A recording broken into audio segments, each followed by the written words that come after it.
ان التعامل مع الشيعة لا يمكن ان نصفه بان ده خطر مطلق زي الطاعون. ان استطعت ان اتعامل معهم، انا بتكلم بعد ان اوقف التعامل معهم.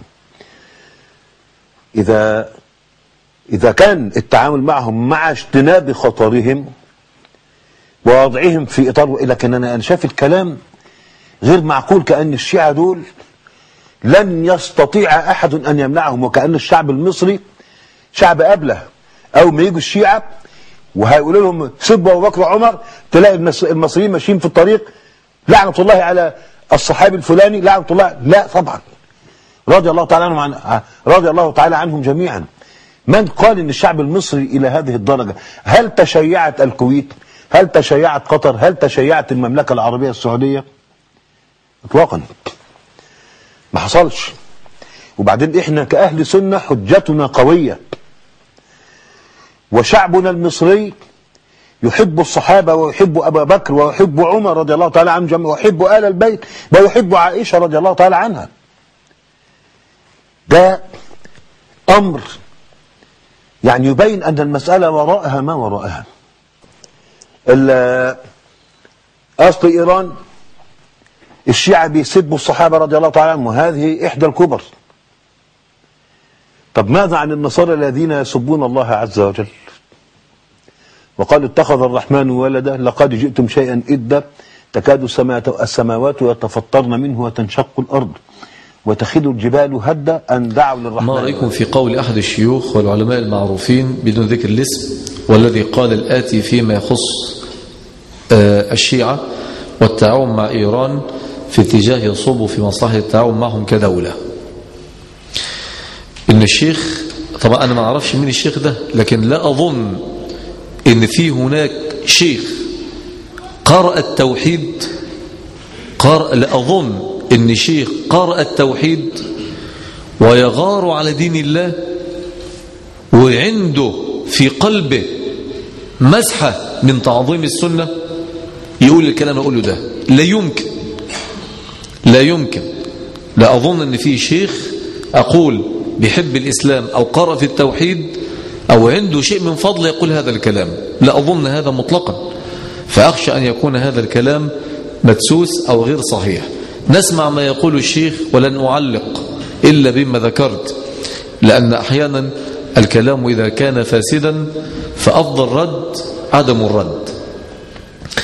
الشيخ بيقول هذا فيما يعني يزعم الأخ، وأنا أشك إني رجل محترم شيخ فاضل، يعني لو أخ لسه بيطلب العلم قال هذا الكلام أنا أقول له أنا هسامحك عشان أنت لسه صغير ولسه بتطلب العلم ولابد أعلمك، أدفعه لبعض الإخوة يعلموه. لكن شيخ يقول هذا الكلام ده لا يمكن، لا يمكن. الشيخ بيقول الشيعة يسبون الصحابة والنصارى بيسبوا الله وأنتم تعايشونهم ولا تنكرون عليهم ويقومون بالتنصير في الأماكن الفقيرة ولا نرى لكم إنكارا عليهم. يعني إذا كان الصحابة بيسبوا، إذا كان الرافضة بيسبوا الصحابة، طب ما النصارى بيسبوا ربنا، والنصارى موجودين في مصر وبتتعايشوا معاهم وهم في المناطق الفقيرة بيقوموا بتنصير المسلمين وانتم بتنكرش عليهم. ده نقطة. الثانية، أيهما أخطر على المصريين، الشيعة الإيرانيون أم اليهود والأمريكان؟ يا إلهي يا إلهي. طبعا هذا دليل إن يعني اللي كذب الكلام ده رجل إما علماني أو رجل بسيط أو دماغه مش فاهم الوقائع كويس، مسكين يعني. لكن لا يمكن يكون ده طالب علم، فضلا أن يكون شيخا. هل الشيعة احتلت أرض مصر قبل ذلك أم احتلها اليهود؟ ما يقراش في التاريخ أبدا ولا عارف حاجة. هل الشعب المصري يقبل بزواج المتعة المتوهم حدوثه أم إن هناك زنا واقع ولا أحد يتكلم عنه؟ الله، أنتم تنكروا زواج المتعة؟ ما في زنا موجود في البلد ولا تتكلمون عنه. يا سلام. هل ستنتشر الحسينيات والشعب سيسكت أم إن هناك شركا يحدث بالفعل من عباد الأضرحة ولا أحد يتكلم من هؤلاء؟ يعني أنتم خايفين من الحسينيات؟ طب ما عندكم البلد مليانة بالناس بيروحوا لأضرحة وبيشركوا بالله وما فيش حد بيتكلم. إذا أتى الشيعة إلى مصر فهم سيأتون كما يأتي اليهود والأمريكان والإنجليز والهندوس والدينات الأخرى، فهل هؤلاء شكلوا خطرا؟ في سياح يهود وأمريكان وإنجليز وهنود، هل السياح دول شكلوا خطر على مصر؟ اشمعنى الرافضة اللي شكلوا خطر على مصر؟ لغاية لما قال تخافون من نشر التشيع ولا تنكرون على من ينشرون المسيحية. خايفين ينشروا من التشيع، طب ما في البلد اللي بينشر النصرانية.